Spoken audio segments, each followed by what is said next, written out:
Hey guys, if you haven't already, give the video a like, subscribe to my channel. This is a what if series and I'll be doing more down the road. Plus Ultra! Hey guys, and welcome to What If Madara Uchiha was in Akame got killed. Now, I don't want to waste you guys anymore, waste any of you guys' time. Let's get right into the story. Now, before we do, I want to just say that the like goal for this video is going to be near 95 likes. If you can reach 95 likes, you will see another part to this video in the said week or possibly the day or tomorrow. Any other way, you will see another part if you reach the like goal of 95 likes. Now, that's attainable because I didn't set it too high. I could have, but I just chose to be generous. Anyway, let's get into the story. So we left off with Madara on the ground in crisscross formation and, well, trying to just gather nature energy. And he did so with achieving basically, let's say, false version of Hashirama's, sage mode jutsu. Something like that. So he received a false version of that, but it leaves him heavily exhausted as he's not used to it yet, seeming as if in this world he has not had any of the Hashirama cells or anything. So he's just gathering nature energy naturally. So he would be the first one to come up with this technique in this world. So as he's gathering a bunch of nature energy, and keep in mind that Madara has chakra, so I don't see why not. So anyway, keeping in mind as he's gathering nature energy, he's trying to learn how to fully control this power as it's giving him some major amps, but he's basically gonna spend a week training to do so. Now, as we left off with the battle sim, like the battle that happened in the empire or the capital city, we left off with Tatsumi and Madara killing Ogre and leaving his head on a spike, seeming as if just to leave a message. Now the next day, as everyone's training, and Madara's just basically watching over the team, but he's doing training too. But he's watching over the team, seeing how very effective they are. And Akame, he sees that Akame is adapting very well. I mean, she really doesn't need that much training. I mean, she's showed very much skill out of every last one of them, including Bullock. He spends his days training, so he would see promise in these two, that they're growing at an effective rate. Only people that he sees that needs work, and Leone too, but she still needs work in a few areas too. But only people that needed really serious work was LeBuck, Shield, and mine, in my opinion.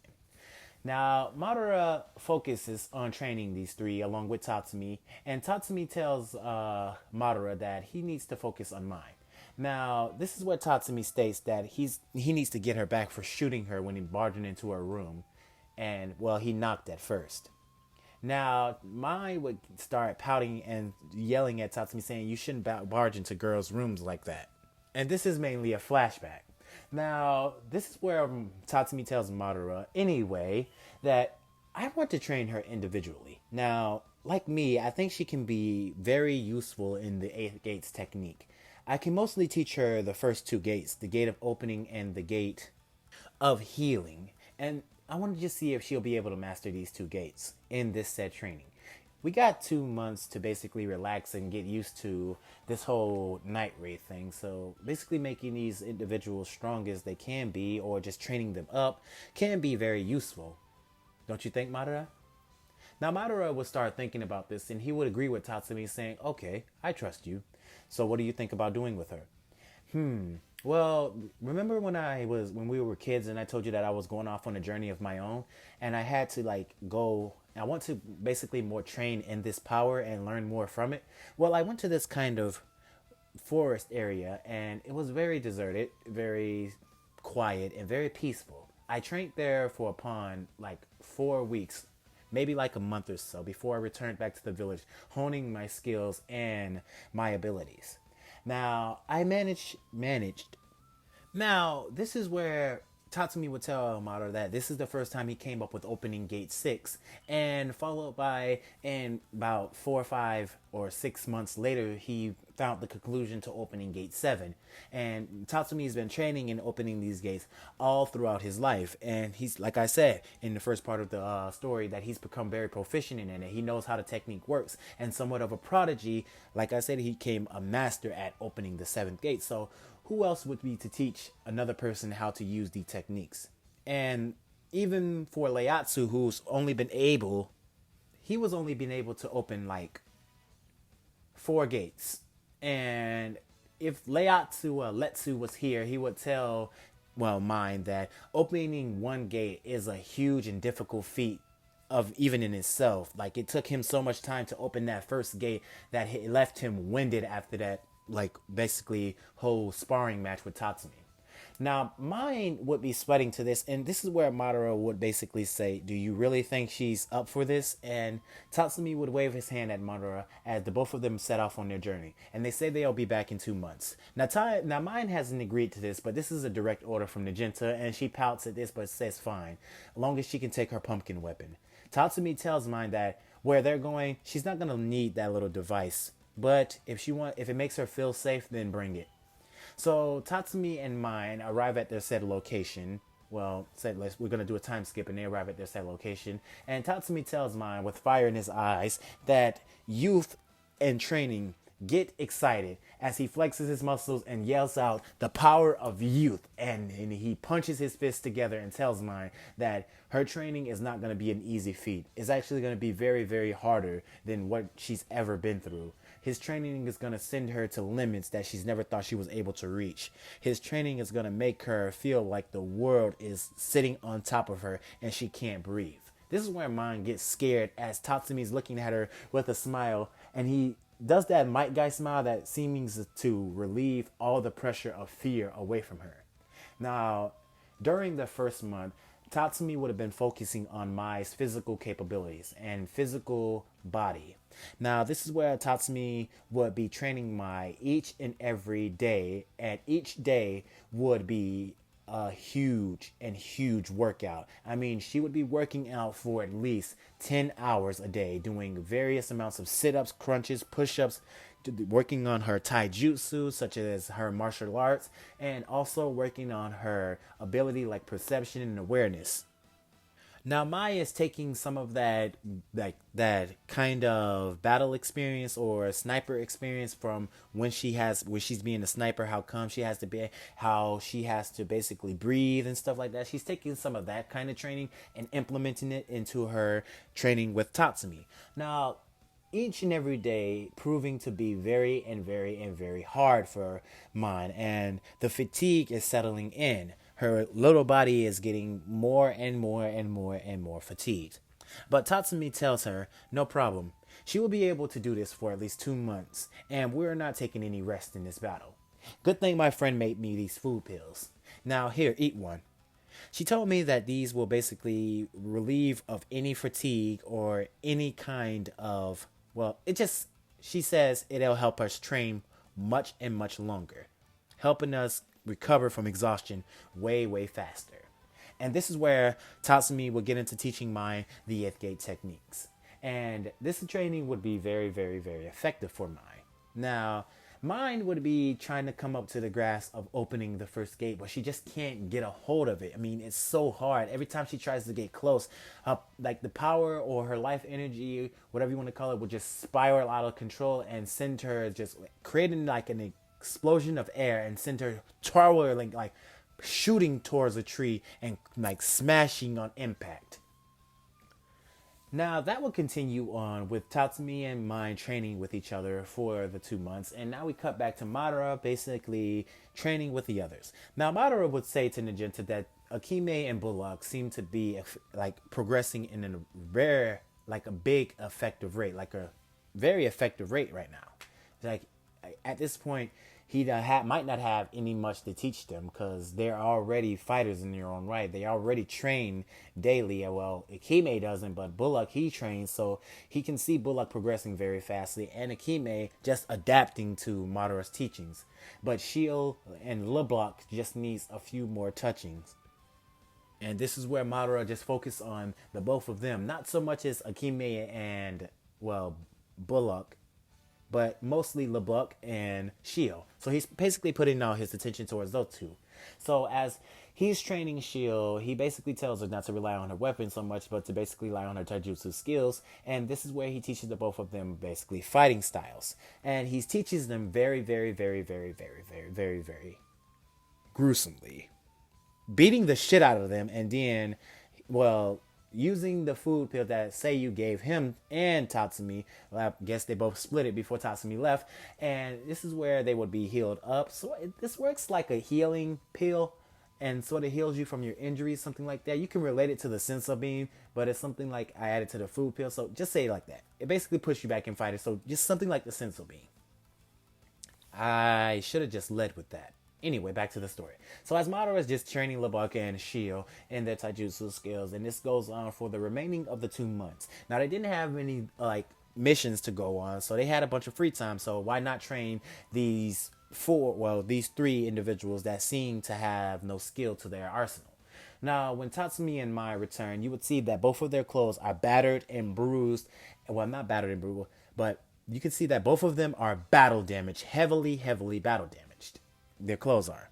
And this is where Tatsumi smiles, and Mai, she's just happy at her progress. Now, this is where Madara tells he's excited. He runs up to Madara and says, Madara, you won't believe it. She was able to open not only the first gate, but the second gate in just 2 months. This girl's a prodigy. And Madara would be shocked at this, and he would ask Mine to show him, but Mine would just say that she's exhausted from all the training that she had to go through. Tatsumi made her do at least 10 sets of 100 of each individual set. So that means she had to do 100 sit-ups, 100 push-ups, 100 pull-ups, and 100 of everything. And it was no breaks. And she would curse Tatsumi for bringing those stupid pills. And this is where Tatsumi would point at Madara, saying that it was all his idea. He's the one who came up with the whole food pill thing. Now, LeBlanc and Shell would be no other, they wouldn't be in any other better condition, because when they got back, they seen LeBlanc and Shell battle damage, and this means they're really battle damaged, as Madara was using his Sharingan to basically use his power against them, while just fighting against them, and Madara seems to be unscathed by them, as his skills just, way ahead of them at this point, and they've been progressing very effectively, too, with some help from Akame, basically coaching on.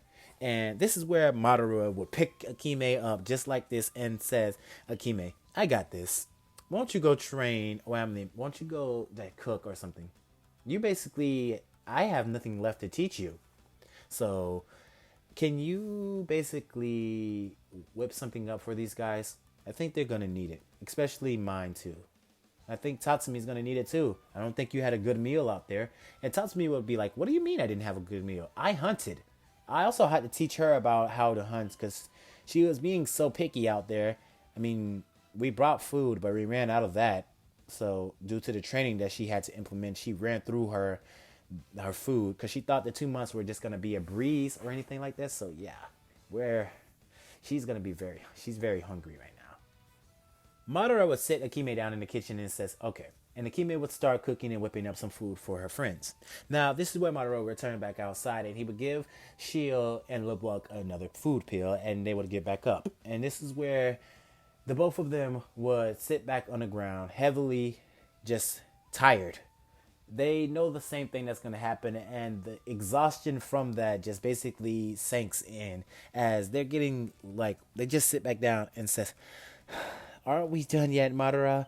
This is getting very, very hard. I mean, I know we ate the food pill, and I know we're back to getting our energy, but the mere thought of having to do that all over again just exhausts me. And Madara would say, no worries, we're done for the day. Anyway, we need to report to Nijinta. I do have something I want to tell her before we return to our mission board, because she has a mission coming up for us. And this is where Tatsumi and Mine will go on their mission to execute this so-called distant relative of the minister. And this is where her sniper abilities would come into play. Now, Tatsumi would just be basically doing push-ups in the right corner, and he would say that, Mine, you got this. I basically don't. My efforts aren't even needed here, so why am I even here? Guess I'm just like a backup character or something? Well, no worries. I'm going to do some push-ups right quick. So he gets on the ground and just starts doing push-ups, and he starts doing them very, very fast, as Mine's eyes, she cannot get used to how when he just gets on the ground and he starts doing push-ups, he ends up at 100 immediately. like you similar to how Goku when he was trying to do 1 trillion sit-ups and he didn't count 1 trillion sit-ups. But anyway, she ends up killing Lokai and whatever his name is. She ends up killing him, and the mission is complete. They get out of there, both of them body flicker away, and they end up back at the night base, and they tell Najinta about the mission being a completion. Now, before we get into the headhunter Zaku arc, we're gonna go and look at Najinta. We're gonna talk about Najinta. Now, Madara and everyone would be talking to Najinta, and this is where Madara would speak up, and he would say, "Najinta, can you tell me what happened to your arm and your eye?" And this is where Najinta would say, "Can I? Not right now, Madara, as that's very personal." "Is it personal?" "Well, seeming as if you don't trust me to tell me, I can tell you this. I have a friend named Seiyu, and she can heal those wounds of yours. She can bring your sight back and your arm. Would you like that?" Najitsu would be like shocked to hear this, but she wouldn't believe it. And Madara would state that, "I told Muju, wow, my friend has some very unnatural abilities when it comes to healing the human body. She's such a genius in it that she creates these food pills to basically heal the wounds and bring a person back to their health. Well, puts a person back in fighter condition so they can continue on to battle for even longer periods of time. My friend has basically conquered the human body, well, conquered fatigue in the human body." And this is where the group, Madara would say, "Let's go on a little vacation. I mean, we have a week before this guy shows up, right? So why not treat ourselves to having some time to nourish our bodies and basically step into my view, step into the world of the Nozamu village, of the peace that I want to envision or create in this world." And this is where the team would journey to the Nozamu village. Now, when they get there, they're met with a lot of happy faces, a lot of good and genuine energy. I mean, nobody in Night Raid has felt this kind of energy before. Every last one of their fights and battles has been life or death, but it's been filled with killing, and they just never felt this much happiness from one village. You seen kids running the streets while running through the streets in the village without care. They're happy. They're playing ball. They're playing in the streets. And you see people cooking. You see stores. The village, like I said, was half the size of the Leaf Village, but it was shaped just like that. So you can, as they're walking through the village, they see so many smiling faces of people that's so cheerful. The village is filled with so much peace, and it's sending good chills, good vibes through all the teams. Now, before we get into any more of that part right there, I want to say that Leone is just like Akame and Bullock. She has been she has been growing very, very effectively to the point that Madara has nothing more to teach her. I mean, her taijutsu skills, along with that kind of belt that she got that turns her into lioness or whatever you want to call it, basically helped her adapt more effectively in her training with Madara, even though she got beat up a few times, just like Shield and LeBlanc. But Madara was basically focused on those two because they needed the most training. Madara was basically focused on those two because they needed the most training. Well, not besides mine, but she went with Tasumi. Anyway, so as we in the Nozamu village, Seiyu and Ieyasu are happy to see their friends, but Seiyu hits both Madara and Tatsumi upside the head, while Ieyasu is basically just in the corner reading his book. Now, this is where Seiyu would say, "You guys didn't even text me or give me a note or let me know that you were safe. You could have been dead out there, Madara."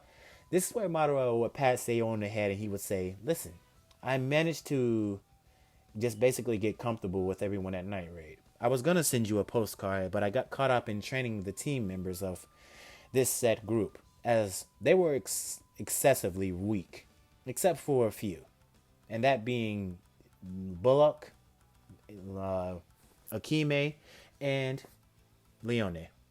Now, this is where Night Raid would introduce themselves to the Seiyu and Letsu, and they were very bound of click with each other. Now, Seiyu would push past all of them and run straight towards Najinta, and she would start examining her body, and she would say that, "I fixed people like this before. Do you need me to fix you?" And Seiyu would just offer this as she's very obsessed with healing the human body and making it better or making it just more suitable, just healing infections, diseases. It's nothing that this girl cannot conquer. That's why Madara says she's a genius or something beyond a prodigy at this point. Now, Najinta would be taken aback by this, but she would say that our Madara told me that you can basically heal my arm and bring my sight back. I don't believe that's true, as nobody in the world can do that. Can do those said feats. Something like that would be like seem to be unnatural, and you can do it. Say you would say that there's nothing that I can't do. My human brain has far developed since I was a kid, and I was always interested in how to basically evolve the human body or basically just heal injuries and diseases. I started studying how I could do this effectively. But those are details for another story, as I don't want to spoil anything about your treatment. Come with me, Najinta. I promise your stay at Nozamu village will be very, very peaceful for you, and I'll heal you up in no time. And Madara would say this: now that I've done you this favor, before you go with her, tell me, who did this to you? And this is where Najinta would say, I won't tell you now, but I'll tell you after the treatment is done. If it proves to be a success, then you would earn my truth behind how I ended up with this robotic arm and an eye patch on my eye. So Najinta and Seiyu would disappear, and everyone would be enjoying their stay at the Nozamu village. Now Madara would catch up with his family, seeing as if he didn't see them in a while, and Tatsumi and would just basically catch up with his family and everyone there, and everything would just play out like a peaceful vacation at the Nozamu village. Now this is where Madara would go to check up on Najinta, and she would walk out of basically Seiyu's laboratory. Now Seiyu has a big ass laboratory filled with a bunch of high tech equipment to help her with her basically medical evaluations or medical research, stuff like that. And the Nozamu village would have basically adapted very much bigger than it's like I said it was in the first part. So when I said it was half, yeah, it would be very bigger than that. It might have been neat just to retcon that part there, as it'll adapt it over time, if that makes sense. Now, Letsu would basically be training with Tatsumi or just talking with Tatsumi, as both of them do have their intended rivalry with each other. But Tatsumi would always win against Letsu. But Letsu would just have that laid back strategist like mind. And he would be giving Tatsu a one for his money, as he's never met a battle tactician like Letsu before. But seeming as if Tatsumi always wins against Letsu, and Letsu's mind would never come close to Madara's mind, and Madara is a skilled tactician and a strategist in his own right. So yeah. Anyway, so that their stay at the Nozamu village would be very, very peaceful, and Najinta would be healed. She would be surprised that this Seiyu girl basically healed her arm and her eye. She can see now. And everyone on the team was shocked. They were surprised at this. And that even sent more hope in Night Raid. That even gave them more of a goal to go towards. As this village, these people, the syndicate, proved to be some worthy some worthy people to have falling into their grasp. These guys are peace incarnate. I mean, they're the sole incarnation of the creation of peace. Now Madara feels his heart. He feels the joy behind this. And this is what he tells the team. See, now that you've seen inside this village, now that you've seen the peace that we tried to protect over the years as when I was younger, this is the peace that I want in the whole world. I want everyone to feel this feeling. I want everyone to be able to roam the streets and to play. I want kids to go out and be safe. And I want them to have time of their lives, to have a fun childhood, to not be filled with so much bloodshed. I envision a peaceful world, and I'm going to see that through. Now, Najinta comes to tell Madara about what he asked her earlier. And you wanted to know how I got these 2 injuries. Well, I used to serve the Imperial Guard. Well, the Empire's guard, and I work for this general named Esdev. And Madara says, "Oh, Esdev, I remember you telling me about her. So if I come to the conclusion she did this to you, yeah, she basically took my arm and my eye, and I had to wear that eye patch in a makeshift robotic arm ever since. Seeming as if I don't have to do that no more. I can go get my Imperial arms." Now, if her arm, that robotic arm that Magenta had, was an Imperial arms, I'm getting rid of that ugly ass shit. Yeah, I'm getting rid of that and having her arm back and her eye back and putting Magenta in the peak, like the physical form that she was in when she was serving the Imperial Guard. Yeah, okay. Now, back to the story. So now we're cutting to the part where the team goes to execute the headhunter Zaku. Now, this is where Madara basically gives the team this assignment, and he tells the team that him and Tatsumi are going to stand back, and he wants to see what they're capable of. But he wants to see what the new guys are capable of, as he knows that, well, Akame can basically take down Zaku with little to no effort, and he knows that Bullock can too. He wants to see what Shield, Lubbock, and Mind can do. And he tells them that you're not going to use your weapons. You're going to use your hands and your feet and your fist. You're going to use those weapons. That is the only thing in your arsenal that you can use. Seeming as if Mind, you have grown very, very proficient. Even opening the first and second gate is a huge feat in itself, and it's proving rather difficult. And for you to do so means that you're a very strong adversary. I mean, a prodigy in your own right. Now, they set out on their mission to go and hunt down Headhunter Zaku. Now it's nightfall, and Madara and Tatsumi are on the roof in their said cloak uniforms because they don't want to reveal themselves in the capital, because they know if they do, they will get caught. So as they're on their mission to capture Headhunter Zaku, Zaku instantly gets, well, flanked by Shield, sending a huge kick to his rib cage, cracking 3 or 4 ribs, and sending blood coming out his mouth. Now Zaku swings his blade at, well, Shield, and you can say that he would use his whole like Imperial Arms mind thingy, whatever it was, to basically try to do a counterattack to Shield's attack. But I mostly think he has to be paying attention to you for that kind of skill to work. Anyway, so I highly doubt that Zaku would even have enough time to basically dodge Shield's attack or dodge a flank like that incoming at him. Now this is where he would get hit in the ribs, and 4 or 3 or 4 ribs would be broken, and he would cough up blood, and then he would have another bone cracking kick to his back area and sending a huge shock through his spine. And this is where Mind would come in with a dynamic entry to his back. And this is where it would put Zaku in defense mode. Now, he doesn't know who these people are and why they're attacking him, but it's no time, as Lubbock is right there and he's punching Zaku in the stomach hard. He sends a huge punch to Zaku's stomach, and then Zaku goes spiraling back, crashing into a building. Now, this is where they're causing a lot of noise, and they have to get this over with very fast. So the team of 3 do a deadly combination with each other. Now, all 3 of them get into a triangular formation, or a triangle formation, and they charge at Zaku, delivering a bunch of combos, kicks, punches, and outmaneuvering him. Now Zaku's paying attention to this. Like I said, he was in defense mode after he just got kicked into a building, and he's now been somewhat able to try and keep up with them, as he can dodge their attack just very easily. Now this is where the team amps up their said power.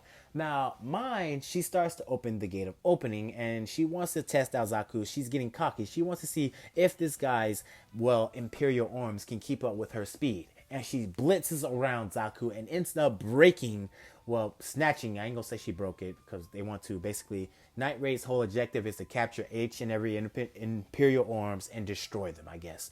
So she would take the Imperial Arms off Zaku's head very efficiently and then start belittling him with a barrage of punches. Her, Lubbock, and Shield, they would be dancing around Zaku, and this is where they would come in with the last attack. And Shield and Mind would join their body, not join, they would come in with a unison attack and punch Zaku in the chest, stopping his heart immediately.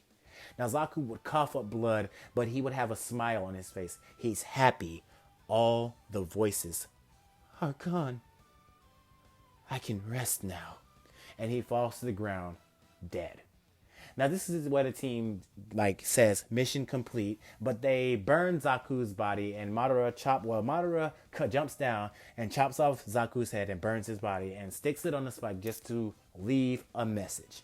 He wants to leave a message to the capital, and he's basically the message saying that I'm going to erase every corruption in the capital. I'm gonna erase all the corruption in the capital. That makes more sense. Now, as the arc continues, now we're going back into the part where they're coming up to get ready to be ambushed. Well, it's not going to be necessarily an ambush. It's going to play very differently than the counterpart. Now, the team of Night Raider are back at their base, and they're basically just getting settled and getting basically acquainted. Now they eat food and go out to train a little bit more because now Mine, Shield, and LeBlanc is more interested in training more because they just seen their skills. They just seen what they were capable of doing, and now they want to train in their weapons. Now this is where Madara would give them an opportunity to do so, as seeming how fast they progress, seeming as if he has to basically let them use their weapons and seeing just how capable they are. Now Shield, she's become very proficient in swinging her weapon with one arm,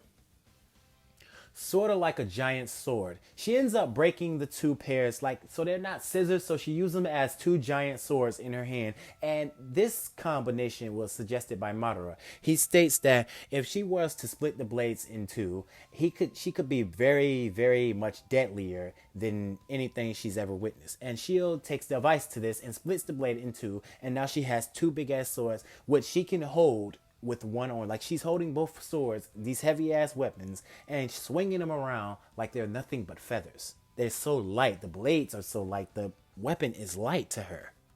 And this is where Shield would be just basically training and in her weapons. Mine would get very back used to her pumpkin and stuff like that, but she would basically be 50%. So she would be training in her pumpkin and she would be training in her taijutsu skills. Now LeBlanc would be training in his weapon, his wires, razor cutting wires, but that he wants to save that, as that can run out. He wants to spare that. And this is where Madara would basically come to the conclusion: an Imperial arms that runs out. Never heard of that one before. Well, that just won't do. That won't do at all. And this is where Madara would tell LeBlanc to get rid of the whole idea of the Imperial arms that he uses. And LeBlanc would say, wait, why? And Madara would say, so, I come to a conclusion. This could put your life in a huge danger, a huge threat later. What if your weapon was to run out, and the villain that you were fighting backed you into a corner? What could you do, LeBlanc? If your weapon runs out, what will you be able to do then? And this is where LeBlanc would say, I don't know. And this is where Madara would say, find a new weapon. Find something that's more easier for you to use. Something that's more efficient, that won't run out. I suggest nunchucks or a bow staff or something that suits you. And I'm going to leave that up to you guys. Tell me what you guys want LeBlanc's weapon to be. And I don't know of sorts. I was thinking something of brass knuckles or nunchucks or a bow staff. Just tell me what you guys think his overall weapon should be, in case, so he doesn't rely on his wires too much, because in the anime, those shit ran out and he died. Now we get into another mission. Now this is where the team would be going on a mission, and they would just be basically going out to just kill time or just basically investigate. And the team would get ambushed by a lot of Imperial guards and Shield and this whole big dog thing. Now this is Madara and Tatsumi are on their own mission, their own set mission, to basically just do some investigating. But Tatsumi and Madara get this huge chill down their spine, and seeming as they have to help their team of Night Raid. See, when Tatsumi and Madara would tell Nagenta that they had to go on another mission to basically just do some more intel or gather information about the Imperial Guard or the Minister, Nagenta gave them the go-ahead. But this is where Madara and Tatsumi would have a chill go down their spine, and they would rush back to their team to seeming as the direction they went off in, or where Nagenta would send them. Now, Tatsumi and Mine would be going as fast as they can, with Tatsumi opening the fifth gate and Madara activating his Mangekyo Sharingan. Now, like I said before, Madara didn't have access to his like Mangekyo Sharingan, but now he does, because with a lot of training, he has access to his fully developed, fully matured Sharingan, his Mangekyo Sharingan, and the Rinnegan being his trump card. And this is where Madara would do an ability that he hasn't done in a while, and it would be Susanoo, and he would he would basically be flying, like shooting, using like the Susanoo to amp his speed or something like that, or the energy of it. I'm gonna say that he uses this to basically shoot forward with more speed, basically propelling himself forward just to catch up with his team as he senses danger and he senses an immediate threat to his teammates. So as Madara and Tatsumi are running and they're basically speeding through the terrain, they come up to the team, basically surrounded by all these Imperial guards and this dog-like creature. And Mine and Shield are battle damaged heavily. Bullock and Akame are keeping the battle up. Well, not Bullock and Kime. Bullock and Kime, Leone, are not there. And neither is Bullock. So it's just Shield and Mine. It's just those two. As they were, like in canon, they were sent on a mission and got ambushed by this dog-like creature and a bunch of Imperial guards. But anyway. So the other characters that I mentioned, they're on their other said mission, wherever they was in canon. I'll read about that later. But Shield and Mine would be very battle damaged, but they would be still standing, and this would piss what's the name very off. Like her arms would still be fucking missing, but she wouldn't got shot in like the original canon like she did or anything like that. So this is where Madara and Tatsumi would have gotten there in time before when she said, Kuro, use your trump card, and tried to kill Shield and basically bite her in half. Tatsumi would do a dynamic entry and kick Kuro back several feet. And this would shock, Siryu? Yeah, this would shock her a lot as she has two more pets to deal with. Like, these two were enough, but having two more, this is where Madara will walk up to her and tell her that similar topic from the anime and Naruto, the one that we all know, no pain. And he would look her in her eyes and put her in a Tsukuyomi. And this is where she would be in a grassy field. Now, it'll be very different as Madara is not intending to hurt her or stuff like that, but he's intending to talk to her and to learn before he does so. He wants to make a conclusion. He wants to basically have a point to where if he does this, will she learn from it, or will she just become the same? Is she just a psychotic prick? Now, Madara would tell her, try to give her a talk no jutsu, but she would just be spiraling out of control very crazily and stuff like that. And Madara would shed a tear. She is too corrupted. Her heart is too black. Her blood is too stained. It's nothing that he can say. It's nothing that he can do that will change her. Her soul is too drowned in blackness. The world would fade and the sky would turn red, and Siryu would be filled with so much fear in her body. And she would see Madara as a giant figure. And this is where Madara would say, in this world, you will feel the flames of every person that you've ever hurt in your lifetime. You will feel the flames of them consume you. You would hear the voices shout over and over and over and over and over as Shield starts to yell out and scream in agony as she feels her skin melting off her body as she just hits the ground over and over and over again. In real life, Shield is actually basically just standing still. She's has her eyes wide open and tears are just floating out of her eyes as this pain is breaking her mental psyche. Now, Kuro basically is already dead. And Tatsumi basically takes the whole core thing and crushes it in his hands. So Kuro just falls dead on the ground. And this is where Tatsumi looks at Shield. Well, not Shield. Siryu. But he goes over to Shield and Mine and he gives them a food pill and he tells them to not be so reckless next time. If they need help, they should have asked for it. As Madara and as our mission could have been basically delayed. We could have come to you easily. This is where Shield and Mine basically said that they need to stop relying on things too much. And that's where I'm going to end this part for you guys. Let me know in the comments below what you thought of this part, what direction you think I could have went in it. Did you like the direction I went in it? Anyway, like I said before, that this like goal, if you want another part to this series, will be 95 likes. If you can reach that in a week, I will release another part to this series. Anyway, without any further ado, you guys have a good day, a good night, and plus ultra. Good night.